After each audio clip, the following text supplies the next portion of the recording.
یہ کہانی ہے ایک ایسے علاقے کی جہاں آج بھی بہت سی پرانی اور فرسودہ رسوم رائج ہیں۔ انہی رسوم میں سے ایک ہے ونی کی رسم۔ یہ کہانی ہے ایک ایسی لڑکی کی جو ان فضول روایات کے سخت خلاف ہے اور تہیہ کرتی ہے کہ ختم کر کے رہے گی ان فرسودہ روایات کو اپنے گاؤں سے۔ یہ کہانی ہے ایک کانچ سی گڑیا کی جو ان روایات کو ختم کرنے کا خواب تو دیکھتی ہے، لیکن اس خواب کے پایا تکمیل تک پہنچنے سے پہلے ہی خود ان روایات کی بھینٹ چڑھ کے ریزہ ریزہ ہو جاتی ہے۔ اس کے سب خواب ٹوٹ کر چکنا چور ہو کر بکھر جاتے ہیں۔ یہ شاہ پور نام کا ایک گاؤں ہے جس میں رہنے والے لوگ تو اس نام کی مناسبت سے شاہ ہی ہیں، جہاں پیسے کی ریل پیل ہے، لیکن ان کے دل اور ذہن بہت تنگ ہیں، جہاں آج بھی بہت سی پرانی روایات کو جی جان سے قبول کیا جاتا ہے۔ ایک کھلے سے میدان میں برگد کے بڑے سے درخت کے نیچے اس وقت پنچایت بلائی گئی تھی۔ عصر کے بعد کا وقت تھا، ہوا بھی ساکن تھی، جیسے وہ بھی دم سادے اس انتظار میں ہو کہ کیا فیصلہ سنایا جائے گا آج۔ اور پھر بالآخر فیصلے کی گھڑی آ پہنچی تھی۔ سب منتظر نگاہوں سے سامنے بیٹھے پنچایت کے سربراہ چودھری حیات بخش کی طرف دیکھ رہے تھے، جو جانے کس شش و پنج میں مبتلا تھے۔ چند لمحے یوں ہی خاموشی سے سرک گئے، پھر انہوں نے سر اٹھا کر دائیں جانب نگاہ دوڑائی، جہاں میر عبد الرحمن سر جھکائے پریشان صورت لیے بیٹھے تھے۔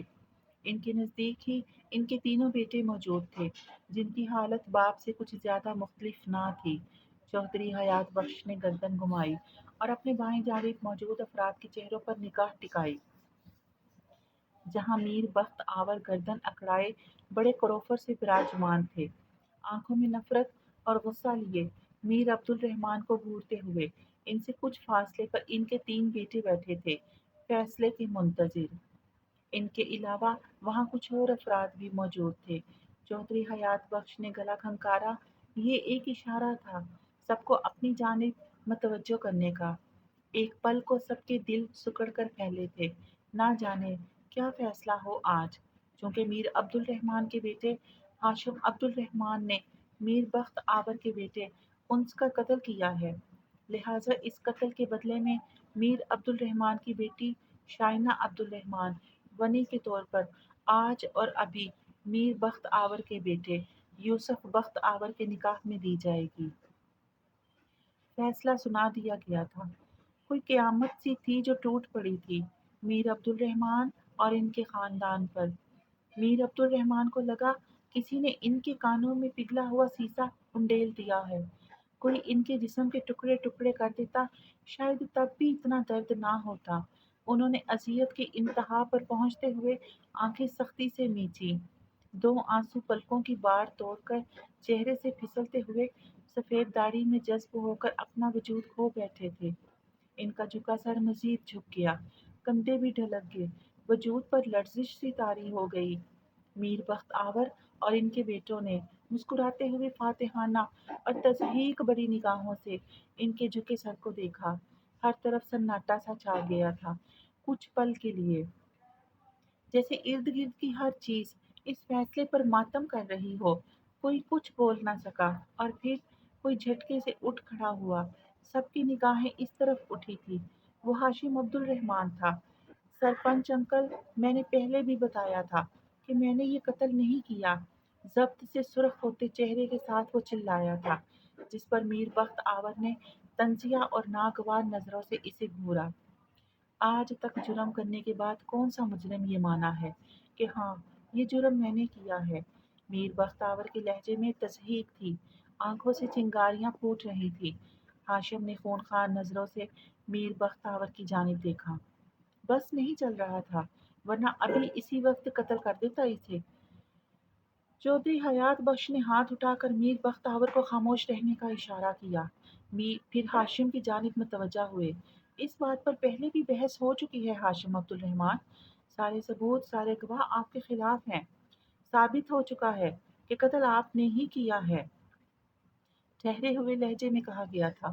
جھوٹے ہیں سب ثبوت، سب گواہ، وہ گواہ بھی ان کے خریدے کے پالتو کتے ہیں۔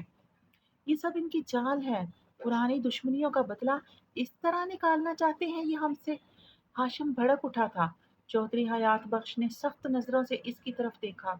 बार बार एक ही बात दोहराने का कोई फायदा नहीं है हाशिम अब्दुल रहमान। आपको पहले अपनी सफाई पेश करने ये साबित करने का मौका दिया गया था कि आप बेगुनाह हैं, लेकिन आप साबित नहीं कर सके। अब गांव के बुजुर्गों की मुशावरत से फैसला हो चुका है। कितना भी चीखें चिल्लाएं, आपको ये फैसला कबूल करना ही होगा, जैसे सब करते हैं। सदियों से यही कानून है आप यहाँ का।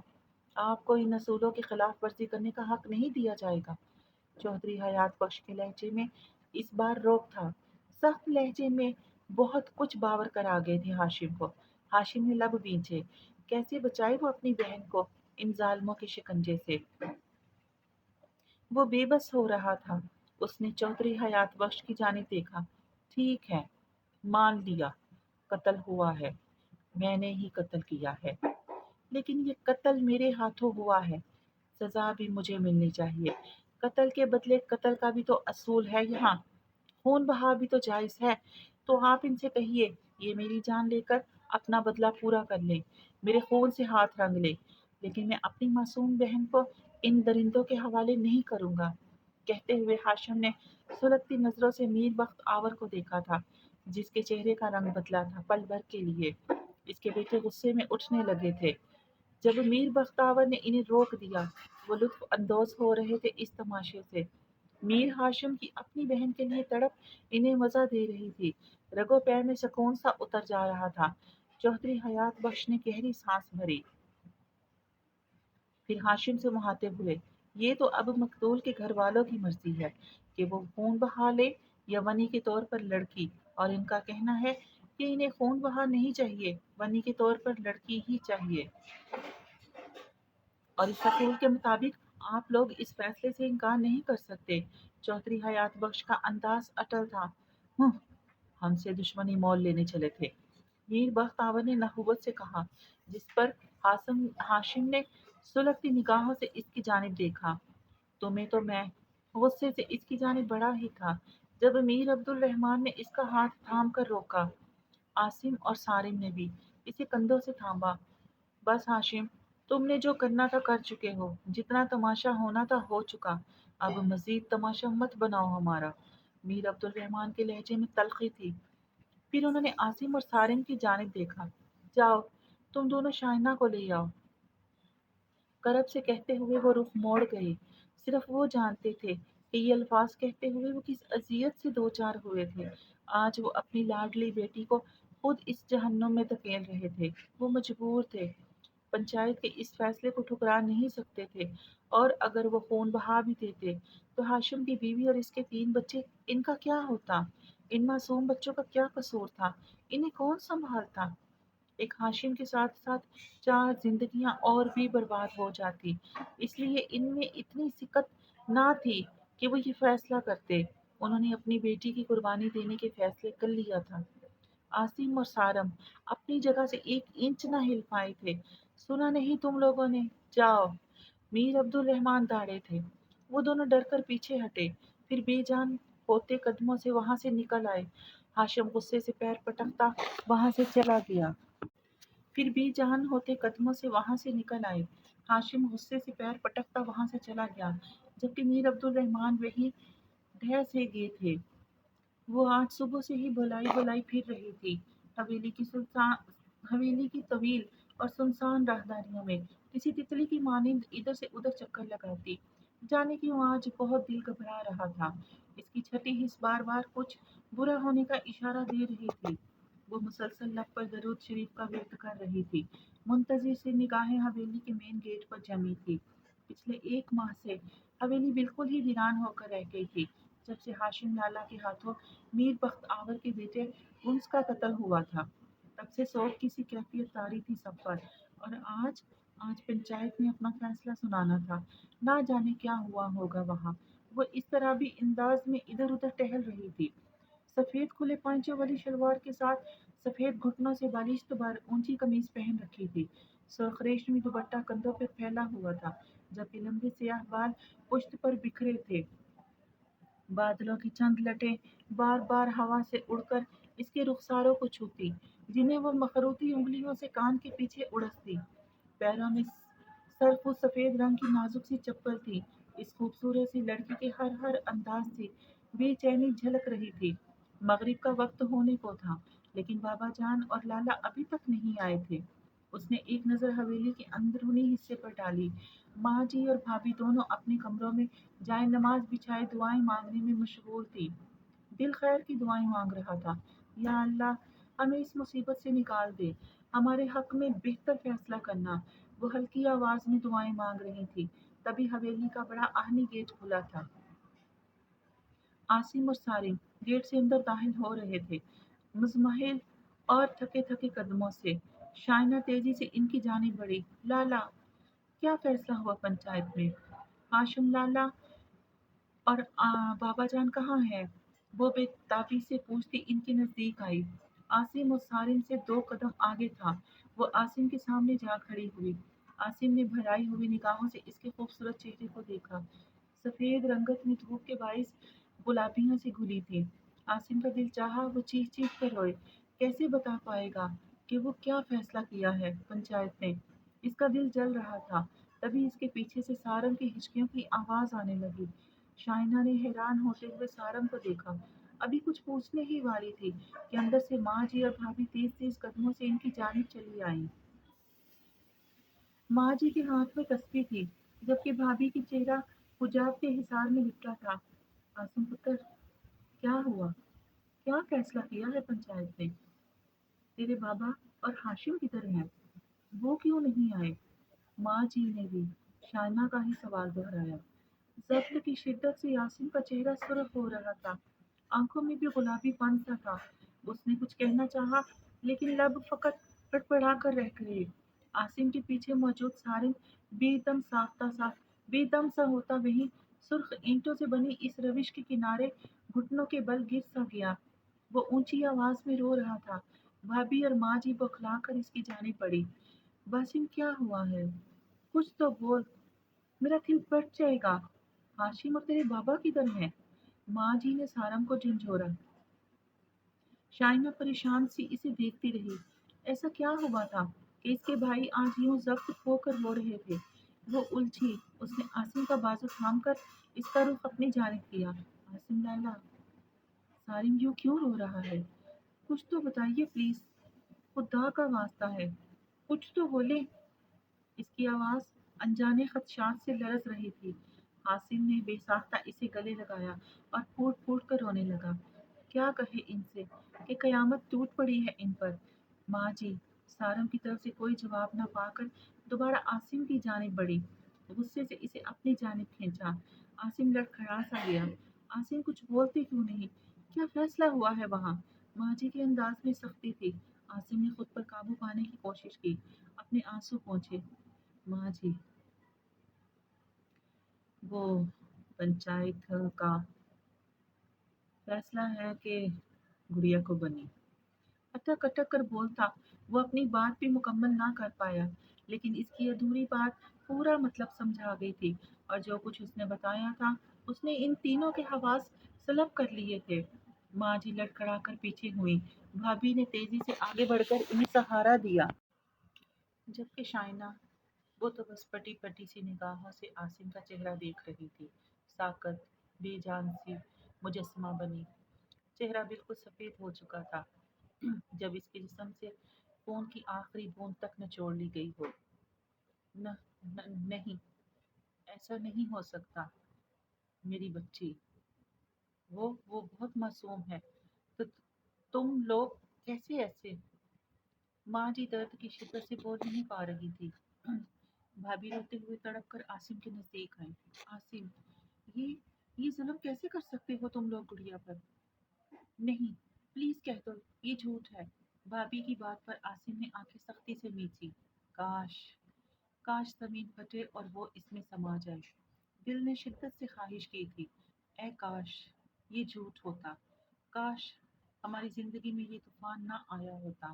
काश अपनी बहन को इस सूली पर चढ़वाने से पहले मैं मर गया होता। लेकिन लेकिन ये हकीकत है, तल्ख हकीकत, जो अस्तहे की मानिंद हमारे सामने हम सबको निगलने को तैयार खड़ी है। बाबा ने हमें गुड़िया को लेने भेजा है। इसका निकाह अभी इसी वक्त میر یوسف بخت آور سے ہونا طے پایا ہے۔ ضبط کے مارے عاصم کی آواز کانپ رہی تھی۔ بھابھی منہ پر ہاتھ رکھے پیچھے کو ہوئی، جبکہ ماں جی بلک بلک کر رونے لگی۔ تبھی بھابھی کی نگاہ کچھ دور کھڑی شائنہ پر پڑی۔ وہ اس کی جانب بڑھی۔ گڑیا، گڑیا، اس کے بازو کو ہلایا تھا، لیکن وہ خالی خالی نگاہوں سے بھابھی کو دیکھنے لگی، بے یقین سی، غائب دماغ سی، جیسے حالات اس کی سمجھ سے باہر ہوں۔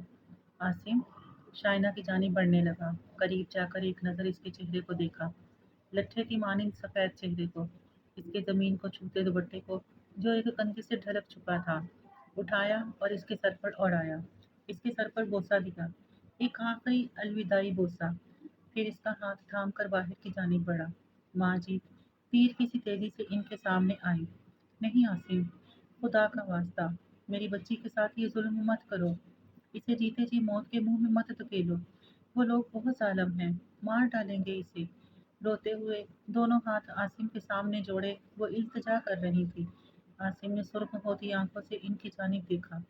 ماں جی، شاید خدا کو یہی منظور ہے، بھرائی آواز میں کہتے ہوئے اس نے سارم اور بھابھی کی جانب دیکھا، جو آگے بڑھ کر ماں جی کو سنبھال رہی تھے۔ بھابھی نے بھیگی آنکھوں سے شائنہ کی طرف دیکھا، جس کا چہرہ سپاٹ تھا، وہ اپنے حواس میں نہیں تھی شاید۔ پتھرائی آنکھوں سے عاصم کے ہاتھ میں موجود اپنے ہاتھ کو دیکھتے ہوئے وہ عاصم کے ساتھ کھنچتی چلی گئی، کسی بے جان گڑیا کی مانند۔ دوپٹہ سر سے پھسل گیا تھا، اس کا ایک سرا شائنہ کے کندھے پر ٹکا تھا، جبکہ باقی سارا دوپٹہ زمین کو چھو رہا تھا۔ پیچھے سنائی دیتی آہوں اور سسکیوں کو نظر انداز کرتے ہوئے وہ دونوں گیٹ پار کر گئی۔ حویلی کے در و دیوار بھی اس ظلم پر رو رہے تھے، لیکن کون سنتا ان کی فریاد۔ یہ روایت تو صدیوں سے چلی آ رہی تھی، نہ جانے کتنی ہی ماں باپ کی لاڈلیاں اس رسم کی بھیٹ چڑھ کر اپنی جان گنوا بیٹھی تھی، اور نہ جانے کتنی جانیں مزید اس رسم کی بھیٹ چڑھنی تھی۔ میں نے دیکھے ہیں انسانوں کی بستی میں پتھر ہوئے لوگ۔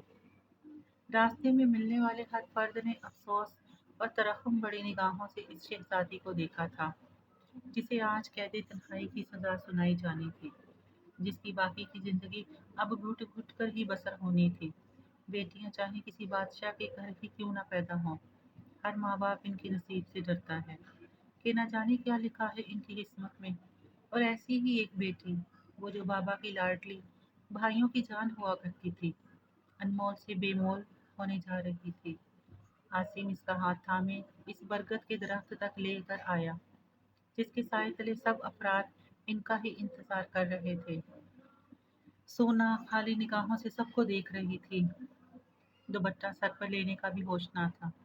وہ تو یہ خواب دیکھتی آئی تھی کہ اپنے گاؤں سے ان فضول رسموں کو جڑ سے اکھاڑ پھینکے گی، لوگوں میں یہ احساس اجاگر کرے گی کہ بیٹیاں کسی طور بیٹوں سے کم نہیں ہیں، کوئی بھیڑ بکریاں نہیں ہیں بیٹیاں، کہ انہیں ان گھٹیا روایات کی نظر کر دیا جاتا۔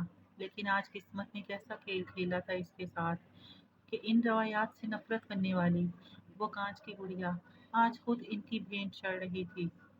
دل خون کے آنسو رو رہا تھا، سارے خواب بکھر گئے تھے۔ بابا کے جھکے سر کو دیکھ کر پلکیں بھیگی تھی۔ بابا نے اس کے سر پر ہاتھ رکھا، صرف ایک پل کے لیے، اور پھر ہاتھ کھینچ لیا کہ کہیں وہ سخت نہ کھو بیٹھے۔ نظریں تک نہ ملا پائے تھے وہ اپنی بیٹی سے۔ وقت نے کیسے دو راہے پر لا کھڑا کیا تھا انہیں۔ شائنہ ان کے دل کی کیفیت سمجھ رہی تھی۔ ان سے کچھ فاصلے پر میر بختیور اور ان کے بیٹے نبوت سے یہ منظر دیکھ رہے تھے۔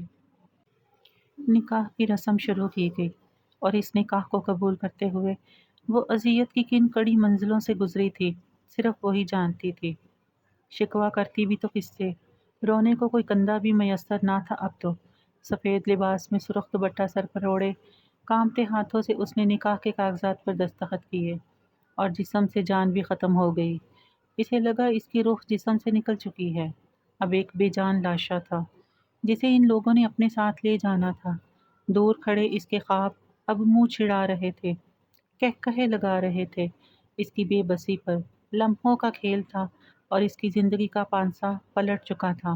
شہزادی سے غلام بن چکی تھی وہ، یا شاید غلاموں کی زندگی بھی اس سے کچھ بہتر ہوگی۔ جو زندگی اس کا نصیب بننے جا رہی تھی۔ نکاح ہوتے ہی میر بخت آور اور ان کے بیٹے جانے کے لیے اٹھ کھڑے ہوئے۔ شائنہ کو بھی ان کے ساتھ ہی جانا تھا اب۔ ایک پل میں ہی سامنے کھڑے اس کے اپنے اجنبی ہو چکے تھے اس کے لیے۔ شاید وہ کبھی دیکھ نہ پائے گی۔ عاصم نے اسے گلے لگایا تھا اور پھر وہ بابا کی طرف آئی۔ بابا نے ایک دم روتے ہوئے اسے ساتھ لگا لیا، لیکن وہ روئی نہیں تھی، وہ رونا چاہتی ہی نہیں تھی۔ رو کر اپنے بابا کو کیسے مزید اذیت دیتی؟ ساری زندگی پڑی تھی اب رونے کو۔ وہ اپنے بابا کے چہرے کو دیکھ رہی تھی، یک ٹک۔ اسے اپنی آنکھ اور بابا کے چہرے کے درمیان آنسو بھی گوارا نہ تھے کہ وہ آنسو بابا کا عکس دھندلا کر دیتے۔ ہاشم اور سارم نہیں آئے تھے، پھر اپنی بہن کی بربادی دیکھنے کی سکت نہ تھی ان میں۔ میر بختاور اکڑ کر چلتے ہوئے میر عبد الرحمن کے سامنے آ کھڑے ہوئے۔ چمکتی نگاہوں سے میر عبد الرحمن کو روتے ہوئے دیکھا اور پھر ان کے ساتھ کھڑی شائنہ کو۔ میر عبد الرحمن، بنی کے اصول تو تمہیں یاد ہی ہوں گے کہ آج کے بعد تم یا تمہارے خاندان کا کوئی بھی فرد تمہاری بیٹی سے مل نہیں پائے گا، اسے دیکھ نہیں پائے گا۔ زخموں پر نمک چھڑکا تھا میر بختاور نے، بہت کچھ جتا گیا تھا انہیں۔ میر عبد الرحمن نے بے بس نظروں سے اس کی طرف دیکھا اور ان کی اس بے بسی کو دیکھ کر میر بخت آور اندر تک سرشار ہو گئے۔ چلو لڑکی، تحکم سے کہتے وہ آگے بڑھ گئے۔ ان کے پیچھے ان کے بیٹے بھی تھے۔ یوسف بخت آور شائنہ کے برابر آ کھڑا ہوا۔ اس کے چہرے پر ایک نگاہ تک نہ ڈالی تھی، خاموشی سے اس کا ہاتھ تھاما اور اسے کھینچتے ہوئے اپنے ساتھ لے گیا۔ شائنہ اس کی طرف متوجہ ہی نہ تھی، اسے ایک نظر دیکھا تک نہ تھا جو اس کا مجازی خدا بن چکا تھا۔ وہ تو بس گردن موڑے اپنے بابا اور بھائی کو ہی دیکھ رہی تھی۔ گاڑی سے کچھ فاصلے پر ہی اس کا دوپٹہ گر گیا تھا، بال بکھر چکے تھے، لیکن اسے کوئی ہوش نہ تھا۔ میر عبد الرحمن نے پلکیں جھپک کر دھندلی ہوتی آنکھوں کو صاف کر کے سامنے دیکھا۔ وہ لوگ جا چکے تھے ان کی لاڈلی کو لے کر، دوسرے افراد بھی دھیرے دھیرے وہاں سے جانے لگے۔ عاصم نے آگے بڑھ کر زمین پر گرا شائنہ کا سرخ دوپٹہ اٹھایا اور اسے لبوں سے لگا کر ہچکیوں سے رونے لگا، جبکہ میر عبد الرحمن سینے پر بائیں جانب ہاتھ رکھ کر جھکتے چلے گئے۔ یہ خان پور میں موجود میر حشمت خان کی حویلی کے بڑے کمرے کا منظر ہے، جس کا دروازہ کھولتے ہی نظر سامنے دیوار کے ساتھ مختلف کتابوں سے سجے 3 بک شیلف پر پڑتی تھی۔ ان سے کچھ فاصلے پر اسٹڈی ٹیبل موجود تھی، جس پر چند فائلز دھری تھیں اور ایک ٹیبل لیمپ پڑا تھا۔ اسٹڈی ٹیبل کے دائیں طرف کمرے کے وسط میں آمنے سامنے 2 صوفہ سیٹ رکھے گئے تھے اور ان کے درمیان شیشے کا میز تھا۔ زمین پر سرخ نرم قالین بچھایا گیا تھا، دیواروں پر مختلف پینٹنگز سجی تھیں۔ اس کمرے کی طرز تعمیر اور اس میں موجود ہر چیز کو دیکھ کر لگتا تھا جیسے کسی محل کا حصہ ہو، اور اس کمرے کو دیکھ کر اس گھر کے مکینوں کی مالی حیثیت کا اندازہ لگانا قطعی مشکل نہ تھا۔ ایک صوفے پر میر حشمت خان موجود تھے، گردن غرور سے تنی ہوئی تھی، منہ میں سگار دبائے وہ یوں بیٹھے تھے گویا کسی سلطنت کے راجا ہوں۔ ان کے مقابل صوفے پر ان کے خالہ زاد بھائی میر عبد القیوم بیٹھے تھے، شیشو پنج کی سی کیفیت میں، اور ان سے کچھ فاصلے پر ان کے دونوں بیٹے موجود تھے، میر عبد الصمد اور میر عبد الرحمن، جن کی عمریں بالترتیب 28 اور 26 سال ہوں گی۔ ہاں کہو عبد القیوم، کیسے یاد آ گئی ہماری؟ میر حشمت خان مزید انتظار نہ کر سکے تھے، تبھی پوچھنے لگے۔ میر عبد القیوم نے نظر اٹھا کر انہیں دیکھا، اپنی بات کہنے کے لیے ہمت مجتمع کی۔ حشمت لالا، آج میں آپ سے کچھ مانگنے آیا ہوں، اگر آپ کو اعتراض نہ ہو تو میں آپ کی بیٹی غزل کو اپنے گھر کی بہو بنانا چاہتا ہوں۔ اپنے بیٹے عبدالہادی کے لیے اس کا ہاتھ مانگنے آیا ہوں۔ میر عبد القیوم نے اپنی بات کہہ کر نظریں میر حشمت خان کے چہرے پر ٹکا دی۔ میر حشمت خان کا چہرہ ایک پل کو سرخ ہوا تھا، انہوں نے لب بھینچ کر بمشکل خود کو کچھ سخت کہنے سے روکا۔ چند پل خاموشی سے گزر گئے۔ اگر آپ لوگوں نے کھانا کھا لیا ہے تو آپ لوگ جا سکتے ہیں، میر حشمت نے بے نیازی سے کہتے ہوئے سگار سے لمبا سا کش لے کر دھواں ہوا میں خارج کیا۔ फिर सगार को बुझा दिया। सोफे की पुश्त से टेक लगाकर आरामदेह अंदाज में बैठ गए। अंदाज ऐसा था जैसे यहाँ इस वक्त इनके सिवा और कोई मौजूद ही नहीं। तौहीन के एहसास से मीर अब्दुल कय्यूम का चेहरा धुआं धुआं हो गया। चंद लम्हों के लिए तो वो कुछ बोल ही न सके, लेकिन वो हिम्मत कैसे हार सकते थे कि यहाँ सवाल इनके बेटे की खुशी का था। लाला, मैं आपको यकीन दिलाता हूँ गज़ल, उन्होंने कुछ कहना चाहा, लेकिन मीर हशमत ने हाथ उठाकर इन्हें खामोश करवा दिया। बस अब्दुल कय्यूम, बस। मीर हशमत खान की आवाज़ बुलंद होने लगी। हमने अब तक तुम्हारा लिहाज किया, सिर्फ इस वजह से कि तुम हमारे खालाजाद भाई हो, वरना यहाँ तुम्हारी जगह कोई और होता तो अब तक हम इसे जहन्नुम वासुल कर चुके होते। आइंदा हमारी बेटी का नाम भी लेने की गलती मत करना। इंसान को अपनी औकात देख कर किसी के सामने सवाल दराज करना चाहिए। हम अपनी बेटी का रिश्ता उस घर में करेंगे जो हमसे भी ऊंचे घराने के लोग होंगे। तुम जैसे टुटपुंजियों को हम कैसे अपनी बेटी थमा दें। मीर हशमत के लहजे में हकारत थी। मीर अब्दुल कय्यूम के चेहरे का रंग बदला था इनकी बात पर, और इनके दोनों बेटे बाप की दी गई कसम की वजह से जब्त किए बैठे थे, वरना अपने बाप की बेइज्जती कौन बर्दाश्त करता है। ठीक है, वो लोग मीर हशमत खान के हम पल्ला ना थे, लेकिन कमी तो इनके घर में भी ना थी। अच्छा खासा खाता पीता घराना था इनका भी, लेकिन मीर हशमत ठहरे हर रिश्ते को दौलत और पैसे के तराजू में तोलने वाले। वो लोग जानते थे कि मीर हशमत की तरफ से इनकार ही मिलेगा सुनने को, लेकिन अपने छोटे और लाडले बेटे की खुशी की खातिर वो मीर हशमत के घर आ गए थे। उम्मीद ना थी कि मीर हशमत इतने बदलिहाज हो जाएंगे। मीर हशमत, हम मानते हैं कि दौलत के लिहाज से हम आपके बराबर ना सही, लेकिन खुदा का दिया सब कुछ है हमारे पास, और खुशियाँ दौलत या पैसे से मशरूत नहीं होती। खुशी के लिए मोहब्बत और इज्जत ज़रूर होती है, और हमारे यहाँ ये दोनों चीज़ें मौजूद हैं। मीर अब्दुल कय्यूम ने सब्र व तहम्मुल का मुज़ाहरा करते हुए कहा था, तुम हमें ये मोहब्बत और इज्जत की पट्टियाँ ना ही पढ़ाओ तो बेहतर है। उम्मीद है तुम लोगों को हमारा जवाब मिल गया होगा। अब खुद तशरीफ़ ले जाओगे तुम लोग, या किसी को बुलवाना पड़ेगा? मीर हशमत खान ने ठंडे ठार लहजे में कहा। अंदाज यूं था जैसे कह रहे हों कि दफा हो जाओ। मीर अब्दुल कय्यूम कुछ कहने ही वाले थे जब इनके बेटे मीर अब्दुल समद उठ खड़े हुए। बस बाबा, जितनी बेइज्जती करवानी थी हम करवा चुके, अब मजीद नहीं। इन जैसे मगरूर और दौलत परस्त लोगों को वक्त ही सबक सिखाता है। हम इज्जत से रिश्ता मांगने आए थे, अपनी इज्जत नफ्स गंवाने नहीं। ये दौलतमंद होंगे तो अपने घर होंगे, हम इनसे लेकर नहीं खाते जो यूं तानाजनी कर रहे हैं ये हम पर। अब हम यहाँ एक पल नहीं रुकेंगे, चलिए। चलो अब्दुल रहमान, अब्दुल समद ने दोनों को मुखातिब किया तो वो भी उठ खड़े हुए। मीर हशमत खान ने सर झटका जैसे इन्हें कोई फर्क ना पड़ा हो इन सब बातों से। इनके जाते ही दोबारा सुगार सुलगा लिया।